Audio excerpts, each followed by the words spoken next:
Boa noite, igreja, graça e paz. Meus amados irmãos, nesta noite gostaria de meditar junto com os irmãos sobre um imperativo que existe nas Sagradas Escrituras, que na verdade não é apenas uma ordem, mas é um convite. Hoje gostaria de falar com a igreja sobre o imperativo orai. A oração, sem sombra de dúvidas, é um instrumento dado pelo próprio Deus que nos faz ter livre acesso ao Pai. E a oração, de fato, tem muitos efeitos. A gente crê que a oração tem poder, mas no dia de hoje, eu gostaria de pensar junto com a igreja, não sobre uma oração eficaz, ou uma oração poderosa, ou como termos métodos para falar com Deus, mas eu gostaria de te convidar a observar uma passagem muito importante das Sagradas Escrituras, onde a resposta de Deus à oração que foi feita foi um não. Mas diante desse não, todo o enredo nos traz grandes lições para que a minha vida de oração e a tua vida de oração possa surtir mais efeito, possa ser mais proveitosa. E eu quero então te convidar a abrir a tua Bíblia no Evangelho de Marcos, no capítulo 14. Nós iremos fazer a leitura a partir do versículo 32. Esse texto que estamos prestes a ler nos fala sobre Jesus no Monte das Oliveiras, Jesus no Getsêmani. Ali ele faz uma das orações mais curtas e talvez mais profundas que nós possamos ter nas Sagradas Escrituras. Foi por meio dessa oração que tudo aquilo que nós cantamos nesse culto, desde a primeira canção até agora, se concretizou. Cristo Jesus, depois desse tempo de oração no Getsêmani, estar preparado, estar pronto para enfrentar a sua prisão e crucificação.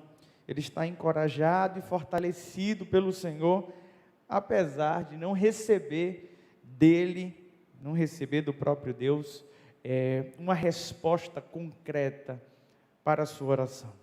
Vamos fazer então a leitura desse texto. O Evangelho de Marcos, capítulo 14, a partir do verso 32, diz assim: Então foram para um lugar chamado Getsêmani.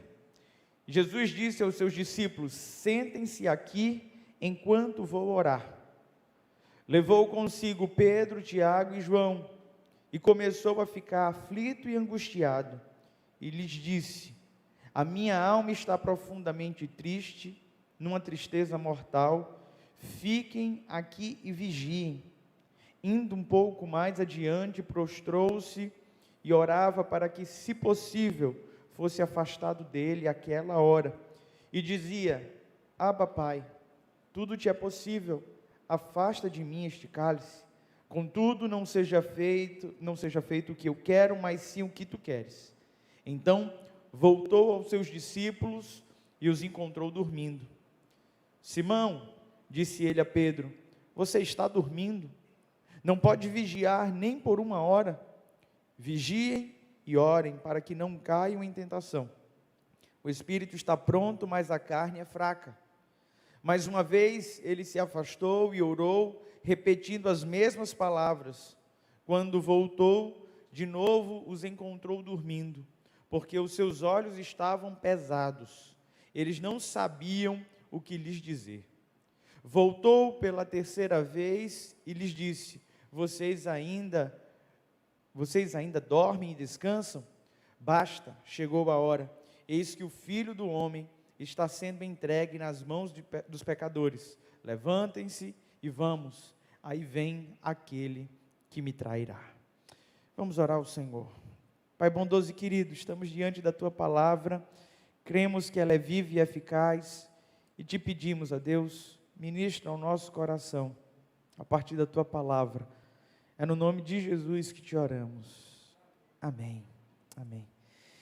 Meus irmãos, eu sinto que muitas vezes a nossa prática de oração está muito mais atrelada aquilo que podemos obter por meio dela, do que em desfrutar do momento de oração, do que de aproveitarmos aquele tempo de aconchego com o Senhor, de abrir o coração para o Senhor, de falar com Deus. Eu não sei se é porque, de fato, temos um livre acesso, e parece que tudo que está tão acessível vai perdendo o seu valor, vai ficando em segundo plano. Eu não sei qual é o motivo, mas a bem da verdade é que muitas vezes nós só recorremos ao Senhor por meio da oração quando a situação aperta, quando as circunstâncias não são favoráveis, quando precisamos de algo.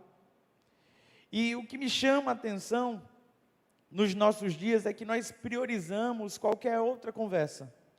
Muitas vezes priorizamos qualquer outra atividade. É extremamente comum as pessoas falarem que não estão vivendo uma vida de oração porque não tem tempo. Não tem tempo para orar. E a pergunta é: existe um tempo para orar? Existe um local? Existe uma forma? É tudo tão livre, é tudo tão solto, é para ser tudo tão fluido, mas ao mesmo tempo, nós queremos colocar tudo de uma forma metódica. E a gente fala: se eu não tiver X minutos, então eu não vou dedicar esse tempo ali em oração, eu vou deixar para um outro momento. Se eu não estiver em tal lugar, se eu não estiver na minha casa, eu não me sinto à vontade. Se não for na igreja, e a gente vai colocando um monte de situações, e a nossa vida de oração vai sendo deixada de lado. Sabe, nós vivemos um tempo onde as pessoas dariam muito para poder ter a oportunidade de estar na presença de um influencer famoso, de um profissional que vocês seguem aí nas redes sociais, que é de sucesso, não é? A gente está vivendo uma época onde o coach tem sido extremamente valorizado, e é engraçado porque uma sessão para você ter 1 hora com um coach extremamente famoso, você tem que pagar muito dinheiro. Mas não é só pagar muito dinheiro, você ainda vai ser avaliado para o coach saber se vale a pena ele te ouvir ou não. Com o Senhor, você tem livre acesso. Responde para você. Quanto você estaria disposto a pagar para que Deus ouvisse a tua oração? O que é que você daria para ter um encontro com Deus? E ter a convicção de que Ele está ali diante de você, ouvindo a tua oração e pronto para responder. O que é que você faria? Porque eu vejo as pessoas pedindo oportunidade para falar com determinado político. Eu vejo pessoas falando: pastor, você conhece não sei quem, eu precisava tanto falar com essa pessoa. Eu vou fazer um jantar, eu faço isso, eu faço aquilo, para ter uma oportunidade de estar perto de tal pessoa e poder ouvir, ser orientado, ou ter uma oportunidade com essa pessoa. E nessa hora eu paro e falo: quando é que eu e você estamos dispostos a pagar para estar face a face com o Senhor? A lógica está tão invertida, e nós estávamos tão distantes de Deus, que Ele pagou o preço. Ele pagou um preço que eu e você não temos condições de pagar. E sabe por que Ele pagou esse preço? Para que a tua voz pudesse chegar até o trono do Senhor. Para que a tua oração pudesse não ser simplesmente ouvida, mas ser atendida por Deus. Gente, isso é precioso demais. Isso é caro demais. E se tornou extremamente banal na nossa vida. Se tornou corriqueiro. Quantas vezes a gente ora de forma tão despretensiosa que a gente nem sabe o que falou? Quantas vezes, eu não sei se vocês já fizeram isso, mas a gente está orando tão cansado de repente, no meio da oração, falar algo que não faz nem sentido. Nem sentido.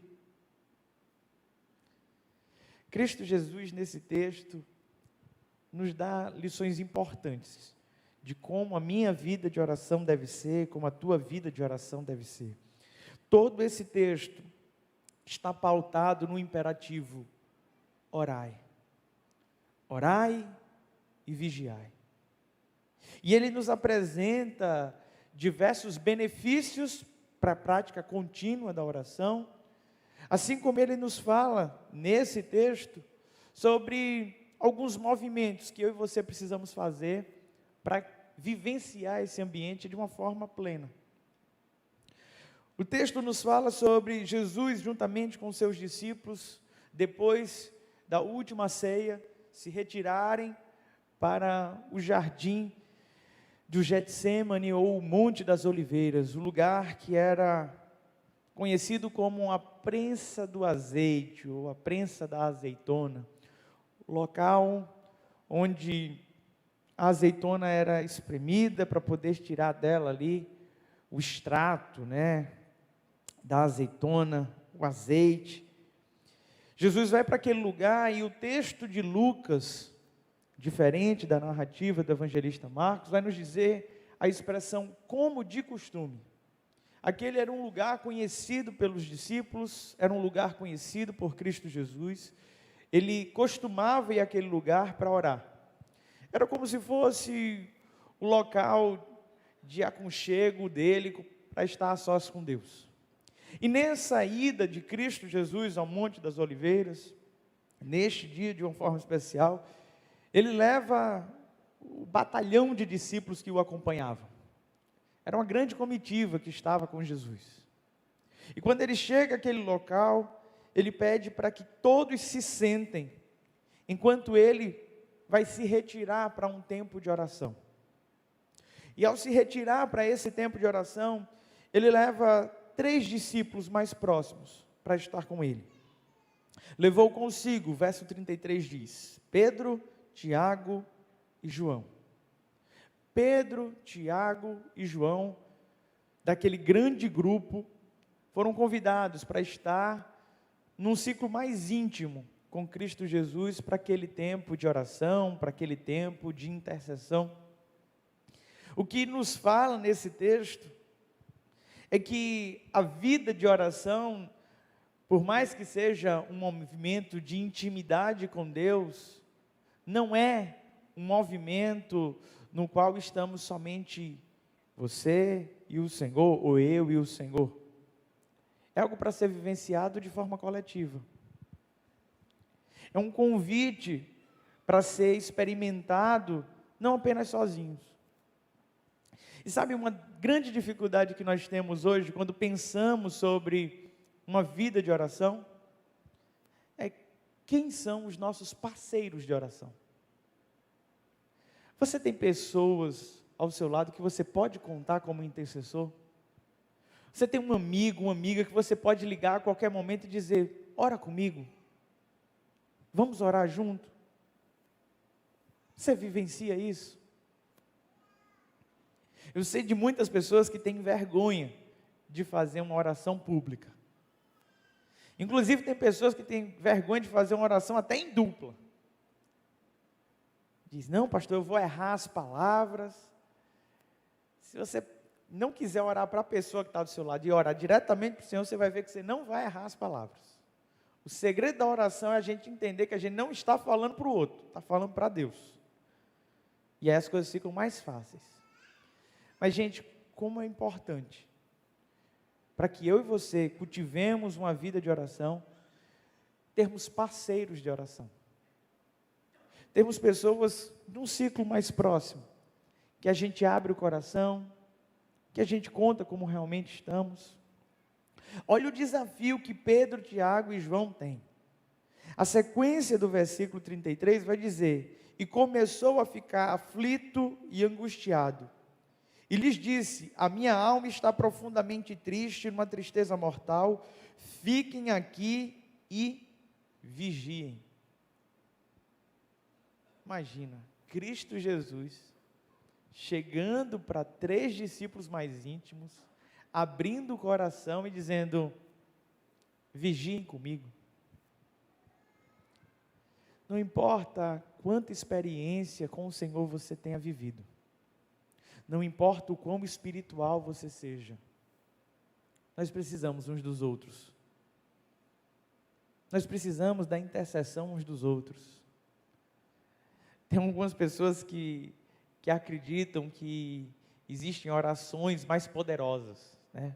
Fala, a oração da irmãzinha fulana de tal é uma oração do fogo, é uma oração poderosa. A oração do pastor é para ser uma oração mais forte. Meus irmãos, sinceramente, se não fosse a intercessão da igreja por nossas vidas, a gente não conseguiria caminhar, não. Tem alguns irmãos aqui que fazem questão de passar por nós, pastores, e falar: pastor, todo dia a gente está orando por você. Todo dia naquele horário. E, meus irmãos, a nossa resposta não é clichê, não. Nós dependemos dessas orações.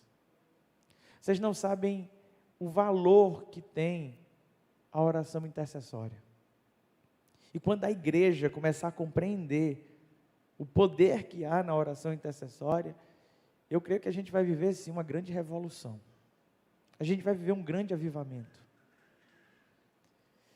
Jesus abre o coração para os seus discípulos, fala da sua tristeza, fala da sua angústia.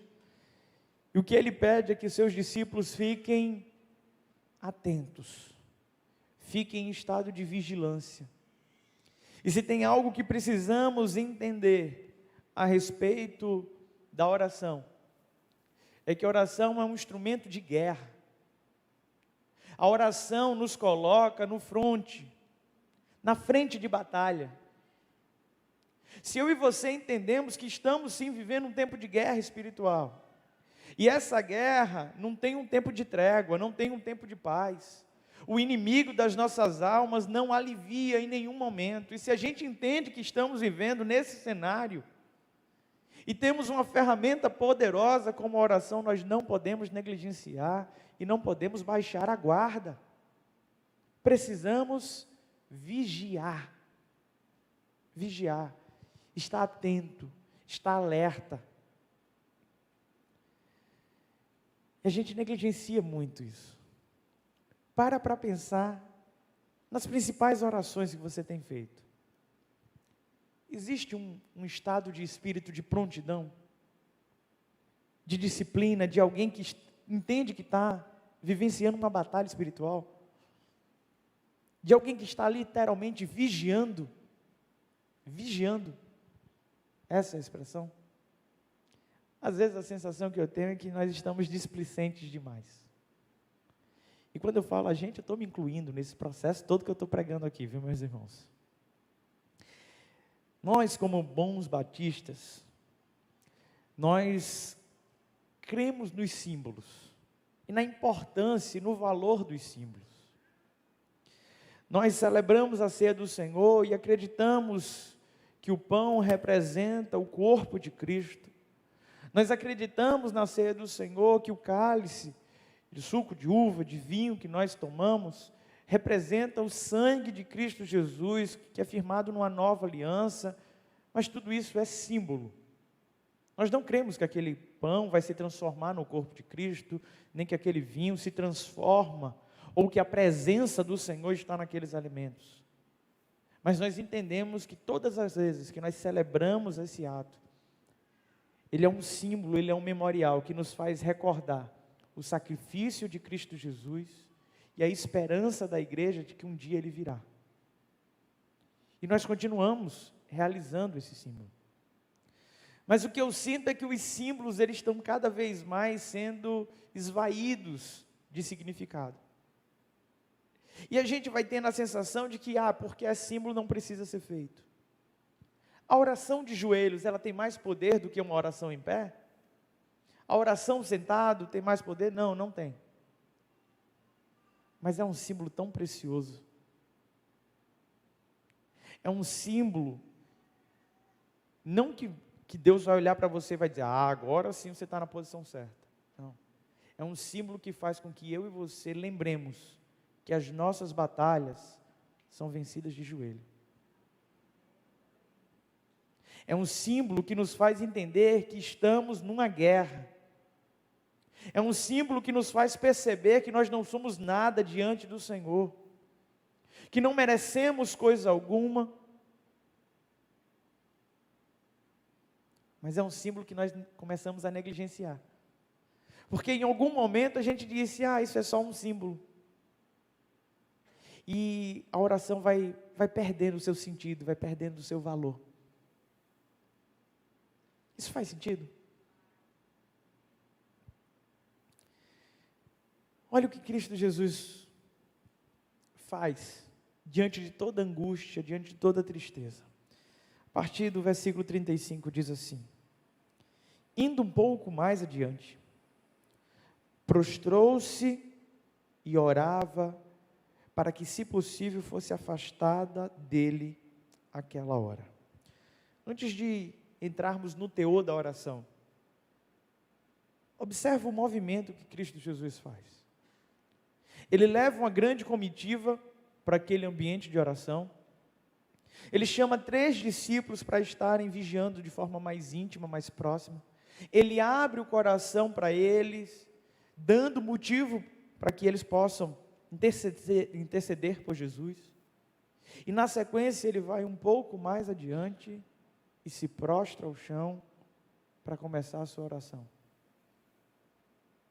Será que se Cristo Jesus estivesse no meio daquela multidão que estava com ele e começasse a orar de voz alta, o Senhor não o ouviria?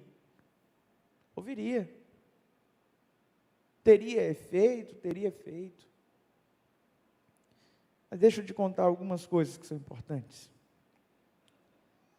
Existem coisas que nós só devemos abrir para o Senhor. Existem intimidades que, por mais que eu e você tenhamos um parceiro de oração, só deve ser dita para Deus. E esse ciclo de intimidade que esse texto nos apresenta, um grupo de discípulos, 3 discípulos mais próximos, algumas coisas são compartilhadas, agora o teor da oração é prostrado diante do Senhor. O que os discípulos precisavam aprender ali é: Cristo Jesus estava triste, estava com a alma amargurada, mas aquela decisão que Jesus tinha que tomar dizia respeito apenas Ele e a Deus. Sabe por quê?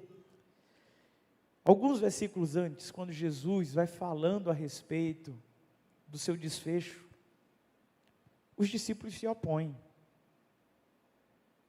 O próprio Pedro pensava que Jesus deveria ter um outro desfecho para a sua jornada. Ele se coloca como um opositor. E depois diz: olha, Jesus, eu estou pronto para ir contigo, porque o Senhor decidir. Mas a verdade é que os discípulos não sabiam o que era melhor. E sabe um erro muito comum que eu e você cometemos?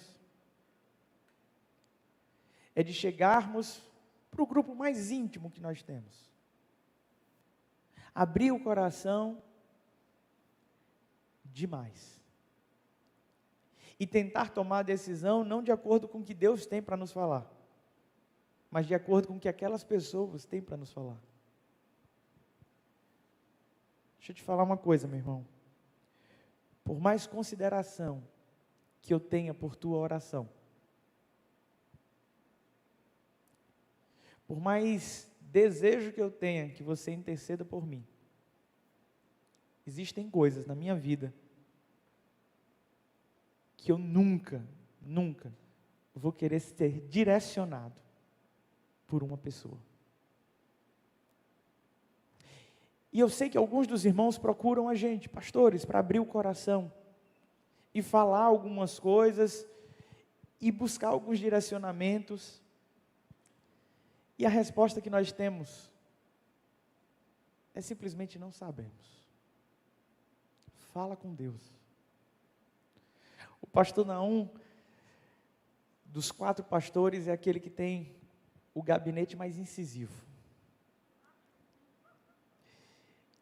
E uma coisa muito interessante do gabinete dele, eu já vou avisar para que você se prepare, quando você trouxer um dilema, ore antes. Porque uma das primeiras perguntas que ele faz para você você já orou por isso? E é interessante porque as pessoas às vezes vêm com uma grande dificuldade, um grande dilema, que ela está vivenciando há anos, a gente está sabendo há 10 minutos, e ela pede uma orientação e a gente para assim e fala, caramba, e agora? Eu dou uma de muito sábio, muito inteligente, ou eu simplesmente falo o básico dizendo, Deus tem essa resposta, está acessível, você já orou? Você já orou? Essa pergunta, você já orou, algumas pessoas não gostam de ouvir. Não é verdade? Aproveitar que o pastor não está aqui. O pessoal fica feliz quando ouve essa pergunta? Normalmente não, né? Mas a segunda pergunta é, eles oraram? Também não, né? O grau de raiva que você tem ao ouvir essa pergunta é o quanto tempo você não orou por ela. É proporcional. Brincadeiras à parte, meus irmãos. De fato, tem coisa que só o Senhor para responder. E a gente precisa ter esse discernimento. A gente precisa ter essa maturidade. Porque tem gente que faz da parceria de oração um ambiente de fofoca. Ou você nunca recebeu aquele motivo de oração dizendo assim, ó, eu vou falar isso, mas é só para vocês orarem, viu? Você está sabendo da irmã fulana de tal? E aí começa ali a fofoca, e a desculpa é que no final a gente vai orar. E não é para isso. Cristo Jesus entendia que era necessário um momento a sós com Deus. E por mais importante que seja a intimidade, a parceria ali de oração, algumas horas é necessário estar somente você e o Senhor. É por isso que ele vai um pouco mais adiante e ele se prostra. E só então ele começa a apresentar o teor da sua oração. Que diz assim no verso 36. E dizia, Abba Pai, tudo te é possível. Afasta de mim este cálice, contudo não seja feito o que eu quero, mas sim o que tu queres. Uma oração curta, uma oração breve, que nos ensina 3 movimentos importantes.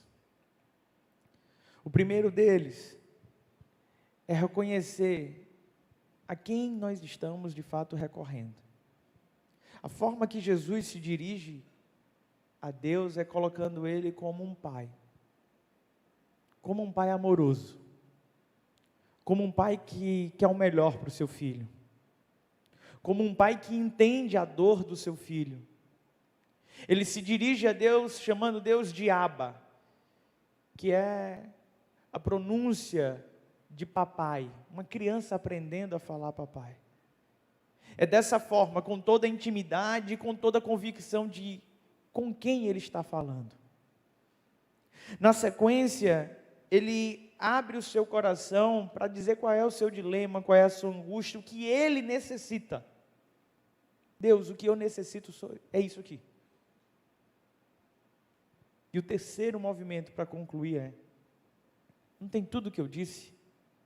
Se não foi da tua vontade, deixa de lado.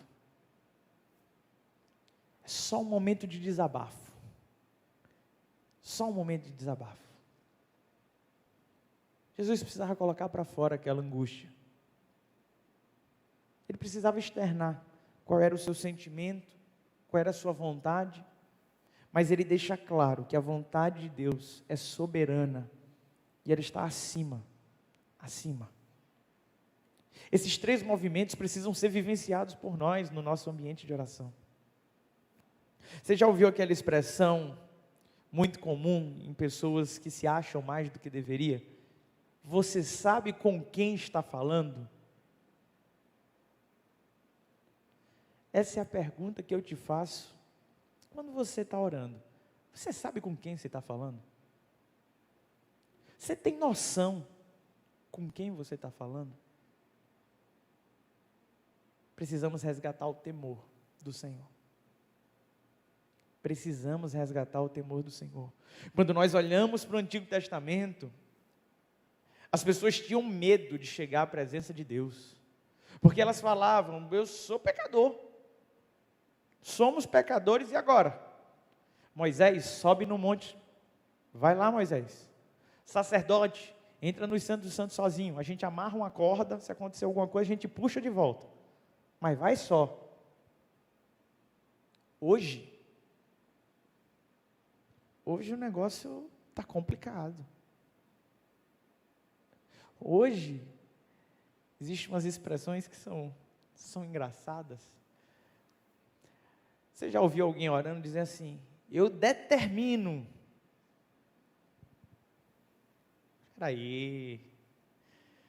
Peraí, garotão, que é isso? Você não manda nem em você. O que é que você determina? Me fala. A gente perdeu o temor. E muitas das nossas orações não é de alguém que tem uma profunda intimidade com o Senhor, ou quem está vivendo de fato uma profunda angústia. O teor da maioria das nossas orações é só de uma criança mimada, inconformada porque não está recebendo o que queria, da forma que queria. E acaba se distanciando como um menino birrento também. Vida de oração não é para menino na fé. Vida de oração é o auge da maturidade cristã. Porque não existe uma conexão maior com Deus do que estar falando com Ele. Não existe nada de maior intimidade com Deus do que estar na presença dEle em oração. É isso que nós temos por hora. E como é que temos aproveitado esse tempo? Verso 37, a palavra do Senhor nos diz assim: então voltou aos seus discípulos e os encontrou dormindo.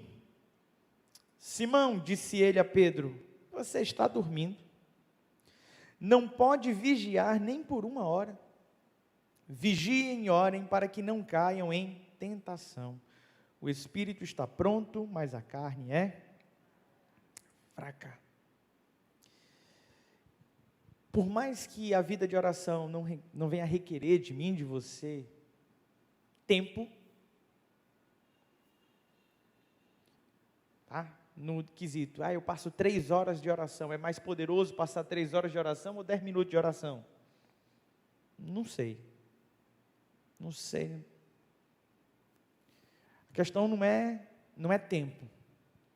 O que eu sinto nesse texto, que Jesus está cobrando aos seus discípulos, não é o quanto eles falam para o Senhor, não é quanto tempo eles estão dedicando na oração, mas é o quanto eles estão atentos no momento da oração. Nesse texto nós encontramos 2 coisas que nos impedem de viver uma vida de oração. A primeira, que esse texto sugere de uma forma muito clara, é o cansaço, a fadiga. E não é só a fadiga física não, é o cansaço espiritual. Tem gente aqui que já tem 30 anos de igreja, 20 anos de igreja, quantas orações não já foram feitas? E parece que a gente vai perdendo o pique, parece que a gente vai ficando cansado, parece que vai ficando repetitivo os temas, a forma, e muitas vezes deixamos de vigiar em oração, simplesmente por conta desse cansaço, não apenas físico, mas um conformismo, uma comodidade espiritual. O texto de Lucas vai dizer de uma maneira mais clara do porquê os discípulos não conseguirem permanecer acordados. Enquanto Mateus e Marcos, narrando esse texto, vai falar que os olhos deles estavam pesados, dando ideia de que estavam com sono, estavam cansados. O Evangelho de Lucas vai nos dizer que eles estavam dominados de tristeza. Tristeza. Mesma narrativa de Getsêmani, Lucas, a impressão que ele tem ao olhar para os demais apóstolos é que eles estavam dormindo não apenas de cansaço, mas eles estavam dominados pela tristeza. E se tem algo que nos afasta de uma vida de oração, são sim as tristezas da vida. Quantas vezes a gente se sente tão entristecido, tão angustiado, que não tem força para orar? Queria conhecer aqui, quem aqui vivenciou um dia que você queria orar, você queria abrir a boca para falar com Deus, e você não tinha forças para orar de tanta tristeza que você estava sentindo naquele dia? Levanta a tua mão.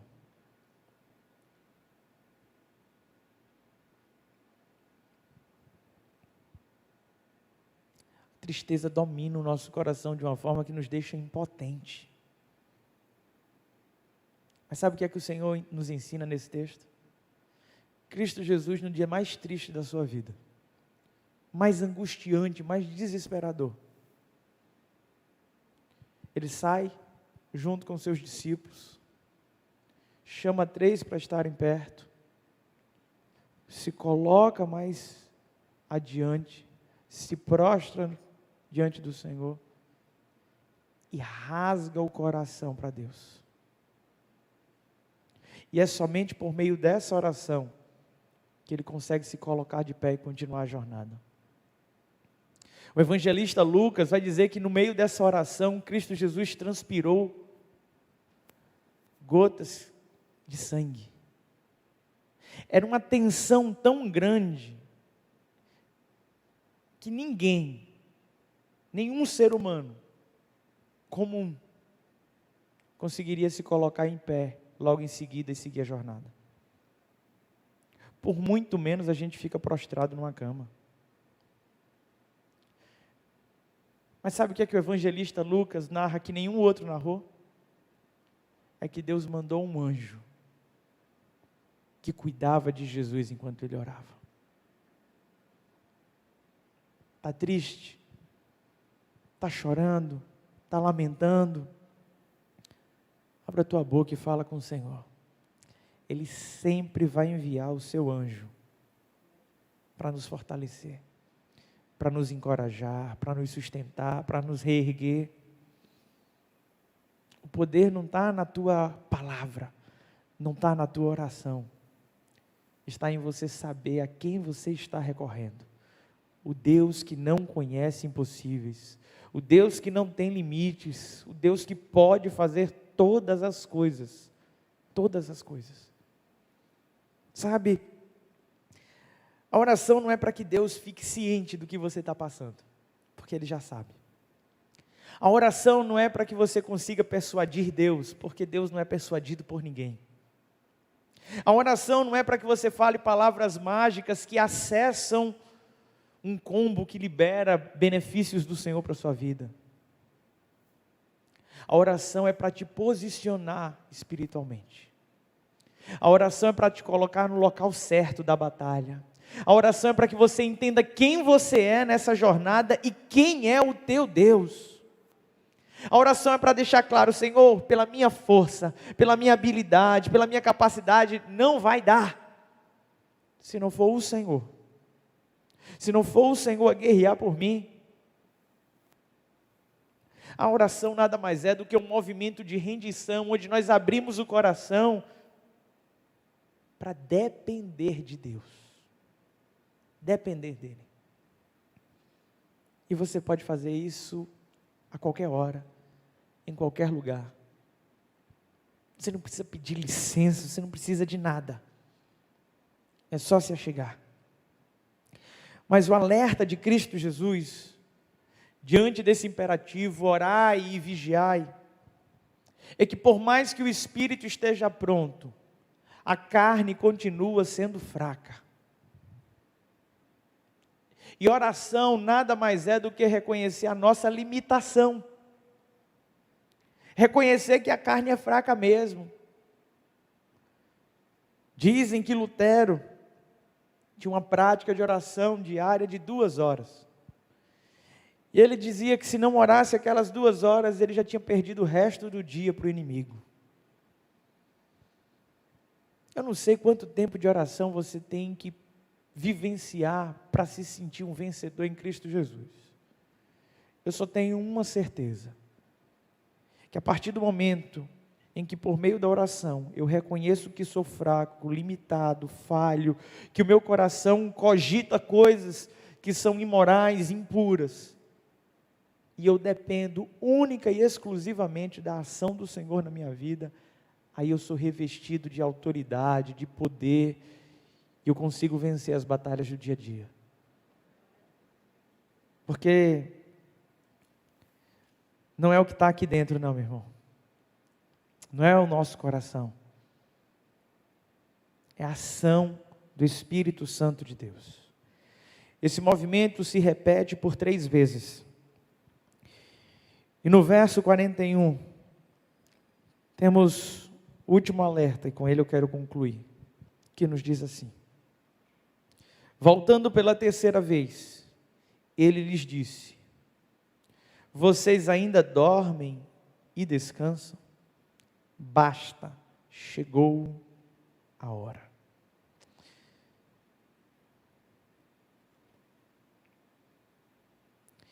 Imagina nesse momento, Cristo Jesus vindo até você.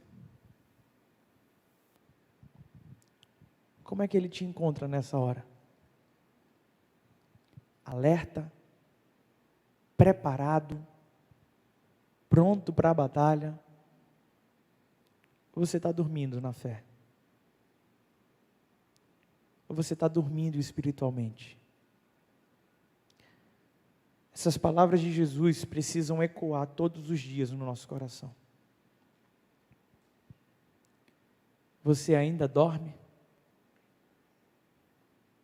Chegou a hora. Chegou a hora. A vida de oração na vida de muitos aqui é como um movimento de dieta. A gente diz: segunda-feira eu começo, Senhor.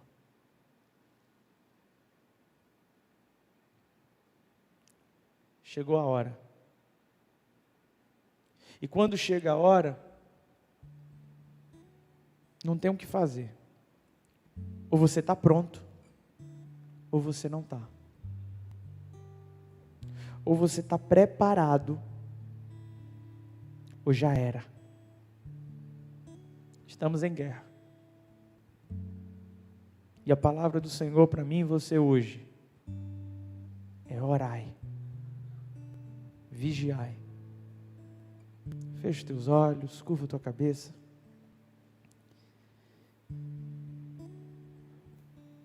Não deixa para começar a segunda, não. Começa agora. Esse é teu momento com o Senhor. Não importa se você vai usar 3, 2 frases, vai ficar repetindo elas. Não importa se você tem um textão para declarar diante do Senhor agora. Eu só quero te dizer que a hora chegou.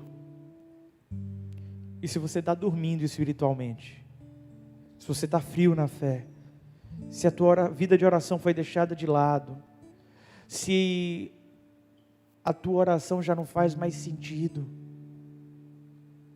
chegou o momento, chegou a hora de se achegar ao Senhor com temor no coração,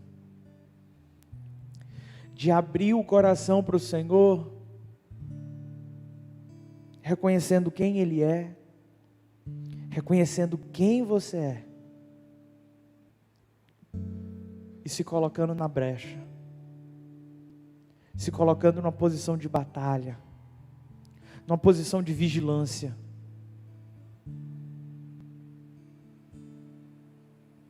Fala com Deus nesse momento. Fala com o Senhor nessa hora. Meu Jesus, a ti me achego, com temor no coração. És o meu maior anseio e da minha salvação. Pai, a ti eu agradeço por tão infinito amor que recebe com carinho este pobre. Ele está pronto para te receber.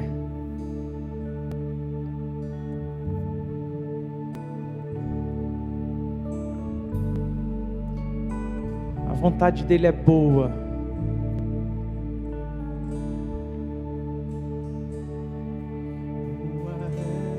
Tua vontade de um onisciente Deus, que meus planos sempre estejam conectados com os teus. Aleluia.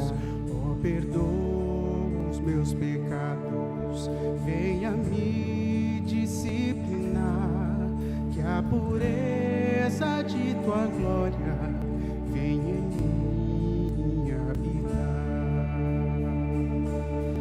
Declare. Majestoso Deus, exaltado é Senhor, coroado sobre a terra, em tua glória e esplendor. Teu é todo o domínio, toda honra e poder, pelos séculos dos séculos.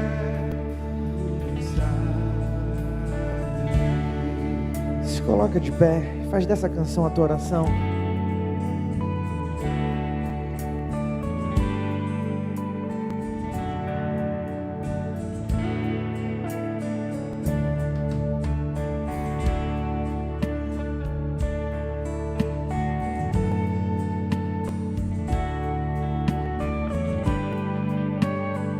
Se conecta com o Senhor nessa hora.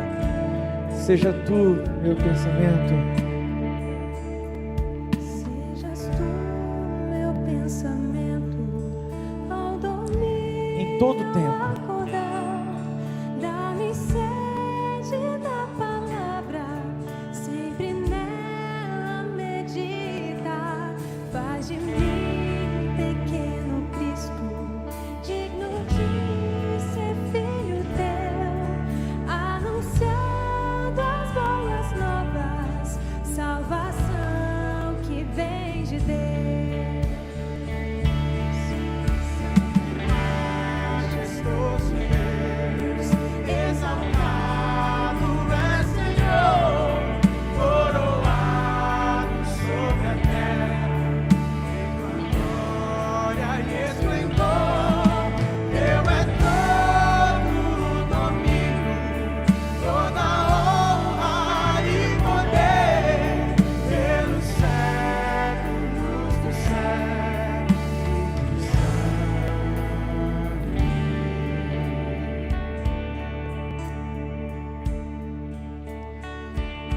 Nesse momento,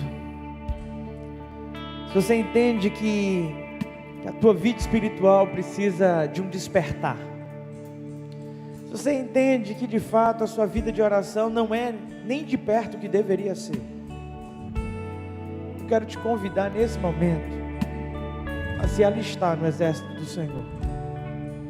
Eu quero te convidar nessa hora a tomar posição, porque a vida de oração é uma vida de batalha. E se você entende que precisa lutar essa guerra, se você entende que precisa sair da sua zona de conforto, é nesse momento em que você vai se colocar diante do Senhor, dizendo: Senhor, conta comigo para essa guerra.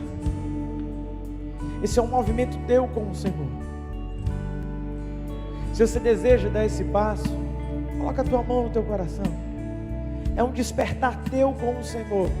Eu não vou te chamar aqui na frente, eu não vou fazer nenhum outro movimento. Esse é o momento de você se colocar diante do Senhor dizendo: Deus, eu sei que estou negligenciando e eu quero viver algo novo em Ti. Eu quero ter intimidade contigo, eu quero viver uma vida de oração transformadora. Se coloca diante do Senhor com a mão no coração dizendo: estou aqui, Senhor, meu coração está disponível, eu estou me alistando nessa hora. Me desperta, me acorda, Deus. Pai bondoso e querido, estamos aqui diante do Senhor para agradecer, Pai, para agradecer por esse livre acesso que nós temos a Ti. Quem nós somos para falar contigo, Deus? Quem nós somos para ter a Tua atenção, para ter o Teu favor, para ter o Teu cuidado, para ter o Teu amor? Quem te deu algo, Senhor? Quem pagou um preço para que hoje o Senhor pudesse retribuir? O Senhor abriu um novo e vivo caminho. Os teus ouvidos estão abertos, as tuas mãos estão estendidas, ó Deus, e nós negligenciamos isso. Enche o nosso coração de temor, Deus. Enche o nosso coração, Pai, de intrepidez para entrar em Tua presença, mas acima de tudo de humildade, de reconhecer a nossa limitação, a nossa finitude, reconhecer o nosso coração mau e perverso. Pai, que esse tempo de oração, Deus, seja um tempo, ó Pai, onde a nossa vontade vai se alinhar com a Tua. Nós cremos que a Tua vontade é boa, perfeita e agradável. Nós cremos que nenhum plano do Senhor pode ser frustrado. Oh Deus, que ninguém aqui se achegue a Ti por barganha, que ninguém aqui queira Te persuadir com palavras, ó Deus, mas que possamos orar simplesmente para desfrutar da Tua presença. Que possamos nos achegar a Ti com todo o temor no coração, simplesmente para aproveitar o momento. Nós sabemos, ó Deus, que a oração de um justo pode muito em seus efeitos. Nós sabemos que o Senhor responde a nossa oração fazendo infinitamente mais do que tudo aquilo que nós pedimos ou pensamos. Nós sabemos que há poder em Ti, mas o que nós buscamos nessa hora, Deus, não é o Teu favor. O que nós buscamos nessa hora não é o Teu milagre, porque sabemos que Ele acompanha aqueles que estão em Ti. Nós sabemos que todas as coisas cooperam para o bem. Nós nos achegamos a Ti nessa hora, Deus, porque entendemos que não existe lugar melhor para se estar do que contigo. O mundo tem tentado nos roubar de Ti, Deus. São tantas as distrações, são tantos os afazeres, Senhor, mas a nossa alma só encontra paz, sossego quando está em Ti, Deus. Em Ti nós somos plenos, em Ti nós somos realizados, nós somos criados para Ti, é somente em Ti, Deus, que nós encontramos sossego. Pai, que nada venha, Deus, roubar a nossa intimidade contigo, que nada venha nos distanciar, Deus, desse tempo de oração contigo. É no nome de Jesus, ó Pai, que nós nos colocamos na brecha. É no nome de Jesus que nós nos colocamos, Deus, no fronte de batalha, vigilantes e prontos para viver uma vida de oração. Em nome de Jesus.